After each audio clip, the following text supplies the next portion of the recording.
is my script. Okay? So this is my stuff.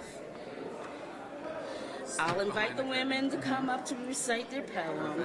I'll say thank you. I didn't bring the mayor's script. Then the mayor will say his remarks, we'll give them their citation, and then I'll make my closing remarks. Perfect. That's beautiful.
Testing, 1, 2, 3, testing.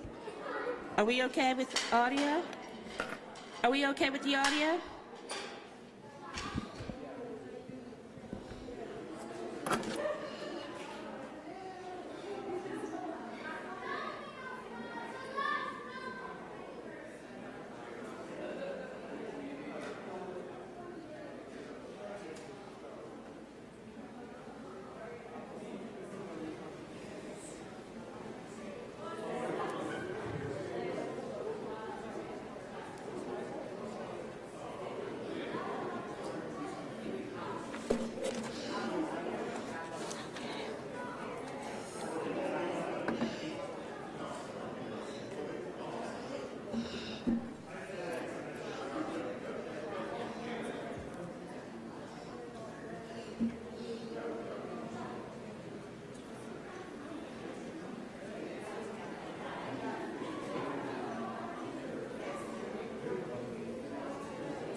Good afternoon, everybody. Thank you so much for coming out today. This is a joyous occasion for the Philadelphia Commission for Women because we get to distribute to you and to the mayor and to the city of Philadelphia our 2018 annual report. The Philadelphia Commission for Women was created by an amendment to the Philadelphia Home Rule Charter to promote civic, educational, and economic policies for women and provide advice and recommendations to the mayor and city council on policies and programs that advance equal rights and social justice for the women of Philadelphia. A requirement of this legislation is that we submit to the mayor, to city council, and to the chief clerk an annual report regarding our activities. And today we are fulfilling that obligation. This commission and all women of Philadelphia will be forever indebted to City Council member Blondell Reynolds Brown, who sponsored the legislation in 2015 that created this commission. The work that we do and all the commissioners that come after us will be a lasting legacy of the lifelong commitment that Blondell Reynolds Brown has had to improving the lives of women, girls, and their families. As in our first year, 2018 was filled with ambitious goals that included advocacy on behalf of economic empowerment, pay equity, removing barriers to career paths in science, technology, education, arts, and math, and engaging in strategic partnerships with organizations that have common goals of enriching the lives of our city's women.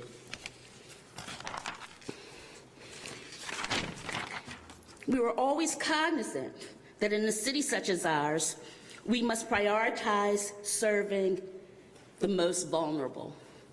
To this extent, economic empowerment that addresses our city's poverty rate has remained at the top of our list. For fiscal year 2019, pay equity continues to be an important issue for us. We celebrated with the mayor and city council with Fair Workweek legislation and raising the minimum wage for city employees and city contractors. It is our hope that the private sector will follow suit. We know that when we address the poverty of women, we are addressing children and families, and it addresses all of us. When I was first appointed to lead this commission, I was immediately struck by a conversation with Commissioner Tony Willis, who is also the founder and director of Ardella's House, that provides support services to incarcerated and formerly incarcerated women. She poignantly expressed how often incarcerated and formerly incarcerated women remain invisible in practically every space. They are usually left out of conversations regarding the needs of mothers. They are left out of conversations regarding criminal justice reform or support services for returning citizens. She reminded me of the special needs of incarcerated women who are more often than not mothers, and who more often than not are survivors of sexual abuse and sexual assault, and are the fastest growing demographic of incarcerated individuals. At Tony's invitation and suggestion, see, that's what happens when I look up from my paper. I can't see well enough to find my space. But at her suggestion, our office became actively involved with the Philadelphia Reentry Coalition.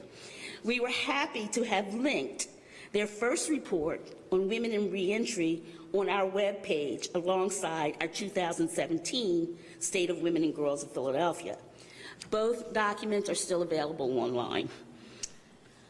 For far too long, the voices of women have been left out of the conversation, but please be assured on this commission and in this Office of Engagement for Women and in the Office of Public Engagement and in this administration, the voices of incarcerated women and re-entering women will be amplified.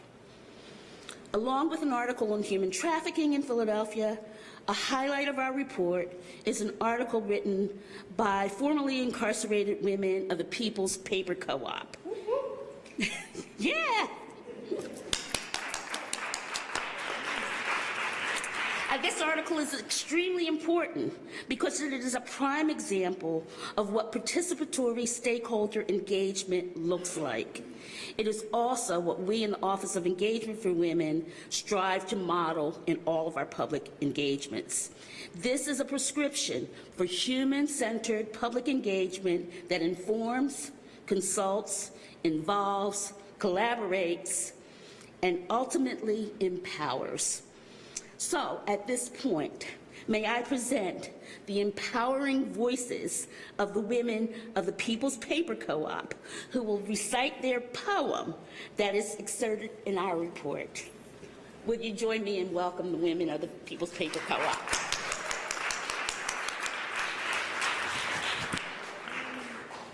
Where do you want it?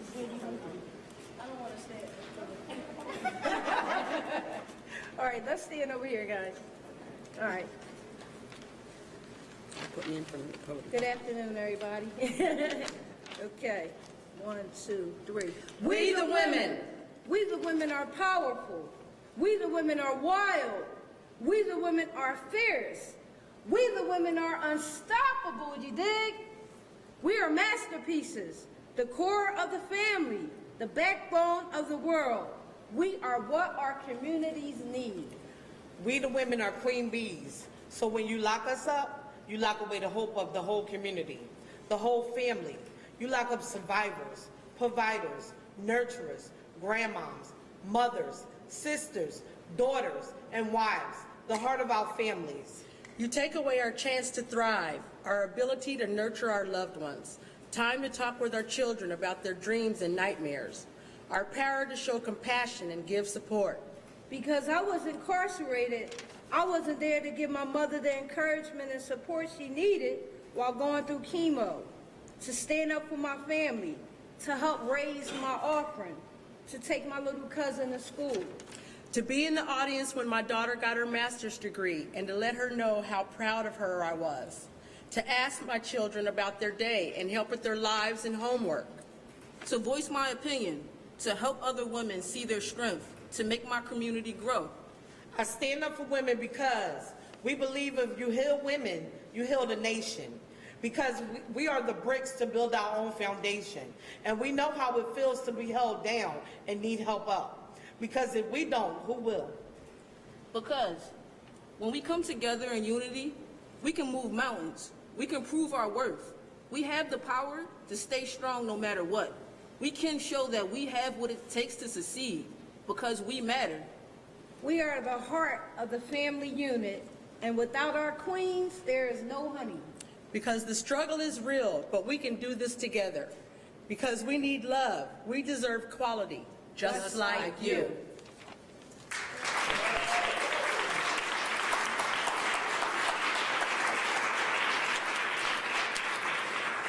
Thank you very much. And now it is my honor to introduce Mayor Jim Kenney. For those of you who have heard me speak, you've heard me call the Office of Public Engagement the social justice arm of the Kenney administration. Under the Office of Public Engagement is the Office of Black Male Engagement, the Office of Youth Engagement, the Millennial Advisory Committee, the Asian American Affairs Commission, and the Office of Civic Engagement and Volunteer Services. We are all committed to fulfilling the Mayor's Day One commitment to diversity and inclusion, and his mantra that zip code should not determine destiny. So, with that said, it is certainly my pleasure to introduce the social justice mayor, Mayor James F. Kenney. Thank you very much, and good afternoon, everyone. And first, I'd like to congratulate the Philadelphia Commission for Women on the release of their second annual report. From the outset, this commission of dedicated women has taken on the hard work of advocating on behalf of our most vulnerable women and girls. Under the leadership of Javita Hill, this commission has taken very seriously the mandate of our administration that zip codes should not determine one's destiny. They joined me in calling for legislation that created a fair work week for reliable scheduling in the best interests of working mothers and their families. The Commission advocated for raising the minimum wage to $15 an hour for city employees and their contractors. And I recently signed this legislation not because it was the easy thing to do, but because it was the right thing to do in fairness, equitable fairness.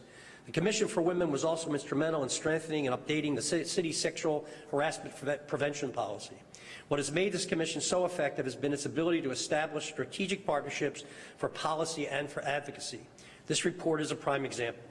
The article Women's Bill of Rights, a blueprint for keeping women free, was written by formerly incarcerated women in collaboration with the People's Paper Co-op that you just heard from. The People's Paper Co-op is a women-led, women-focused, women-powered art and advocacy program of the Village of Arts and Humanities in Germantown. Twice a year, the co-op provides paid fellowships for formerly incarcerated women to focus on 3 goals: collaborating with artists and advocates who identify as female, working together to destroy stereotypes about women and reentry, connecting women service providers and advocates to form community social justice partnerships. So now I'd like to tell you more about the women who wrote this compelling article that is featured in the report. Faith Bartley has been part of the People's Paper Co-op since its inception in 2014, and since 2015 she has been its lead fellow. A recipient of the Leeway Foundation's Arts and Change Grant, she has returned to school where she is on the Dean's List with a 4.0.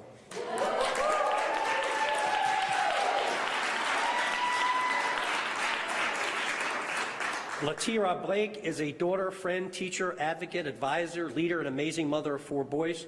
Her exceptional skills as a patient listener led to a position at the People's Paper Co-op, created for her as a peer mentor to formerly incarcerated who are going through the fellowship program.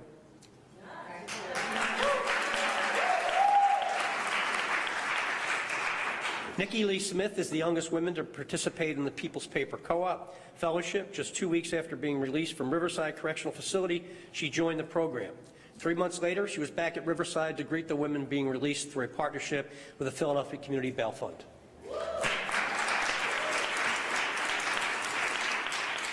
LaTanya T. Myers is a community organizer and social justice activist. Last spring, she organized the annual Liberty and Justice for All event to educate the LGBTQ community of their civil rights. She is also active in voter registration and currently works for the Philadelphia Defender's Office as a bail negotiator.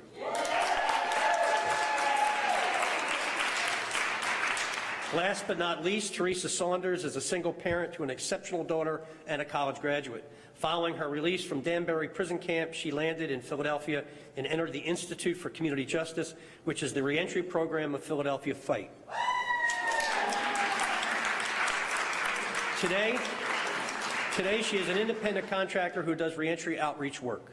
We are grateful for the work of the People's Paper Co-op. Programs like this not only benefit women like Faith, Latira, Nikki, LaTonya, and Teresa, but we are a better city when we value people and provide opportunities for them to succeed.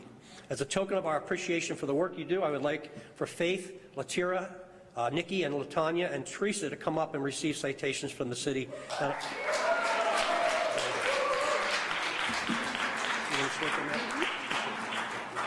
And thank you to the Village People's Paper Co-op and the Village of Arts and Humanities for all that you do to help us become a better community. So thank you very much. Very proud of you. Thank you. Thanks.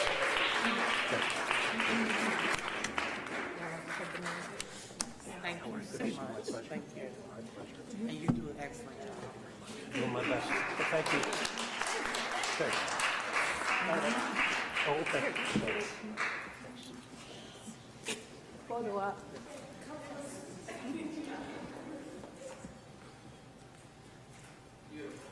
Okay, great. Thank you. All right, I'll put it. God is good. All the time.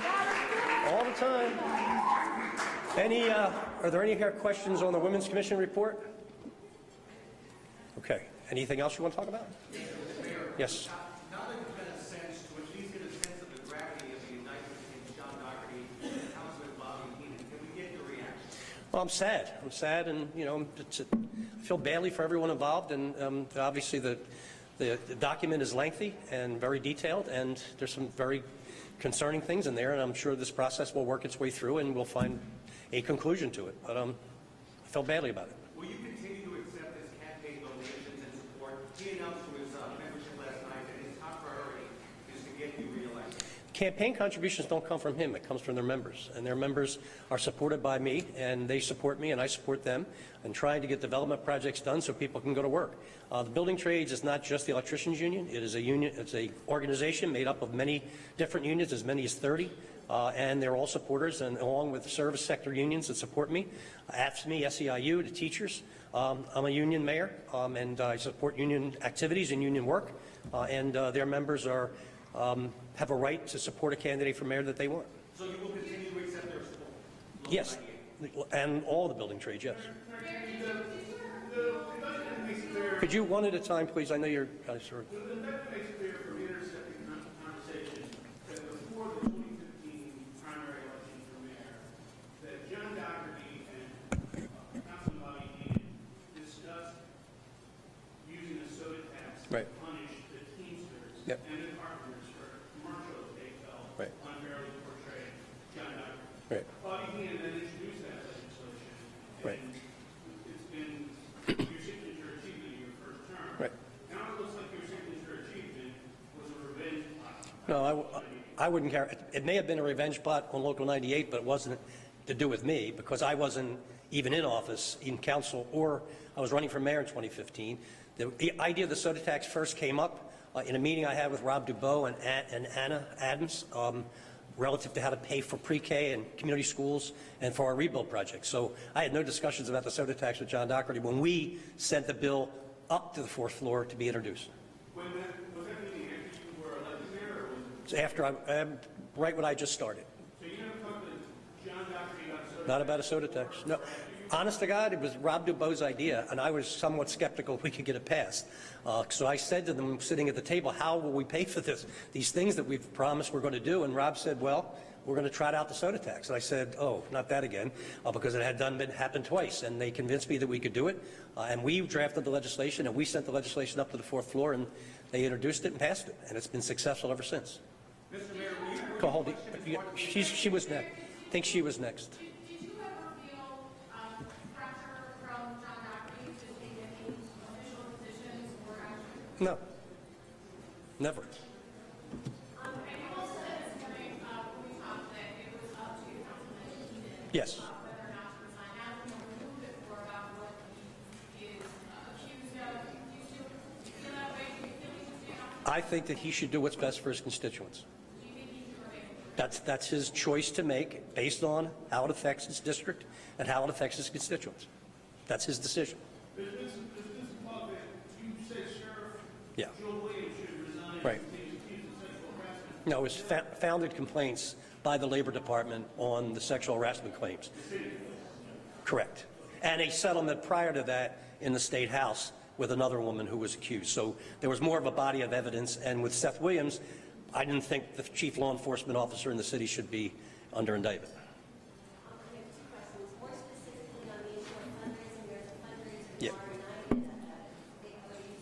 Yeah, it's still on. I mean, again, there are nearly 40 or more unions that are involved in this effort. This information came to light today. We didn't aware of the depth of it, no, the breadth of it, and it's too. I don't want to call it off a day before, and we're going to have it. And I'm still running for office, and I still have, funds that I have to raise. My other question was, did the L&I department actually stop the installation of an MRI machine until? Yeah, we're looking at that now. We were not aware of that, but be aware that people call L&I all the time. I mean, neighbors, community leaders, other elected officials, they report things that they want investigated, and L&I normally goes out and takes a look at it. We do not know the results of what happened or how it happened at this point yet. We just learned about it this morning when they issued the indictment. Yeah,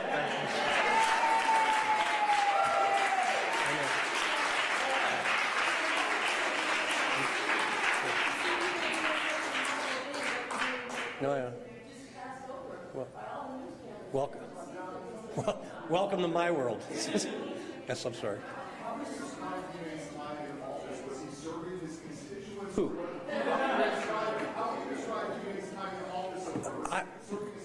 I think he was. I don't know that. All I know is my interactions with him. He was a very effective and efficient council member who really cared about his district and put forward ideas and proposals to help strengthen his district. His relationship with John and what was brought out today is to be seen. But as far as I'm concerned, he was a pretty effective council member. Mayor, will you still, and I know this is the follow-up, specifically, in light of everything that's come out, it was a little kind of hypocritical for you to indicate support for Local 98. Why are these things important? I need support from the Philadelphia Building Trades, from the service unions, from regular people, from the business community, from the Chamber of Commerce, from the African American Chamber of Commerce. These are young men and women who work every day, who are skilled and do a good job. And if they want me to be their mayor, then I'm proud to be it. And the rest of the stuff will work itself out.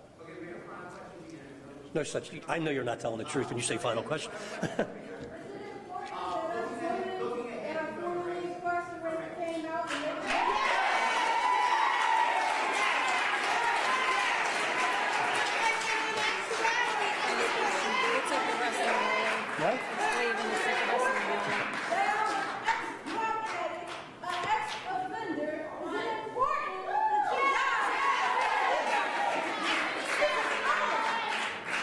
I think it's also important to highlight some of the benefits or some of the gains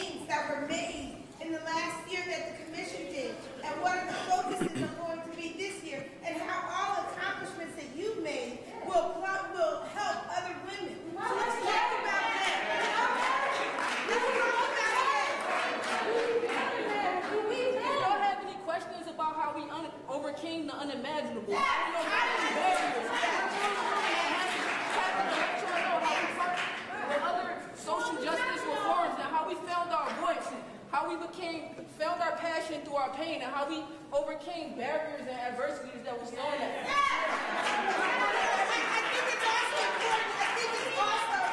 I think it's also important for you guys through your story to tell why there's a need to fund programs that help the Ardella House and programs that get you back together, and what was done when you were incarcerated and the services that weren't given to your children. Let's talk about real stories and real issues.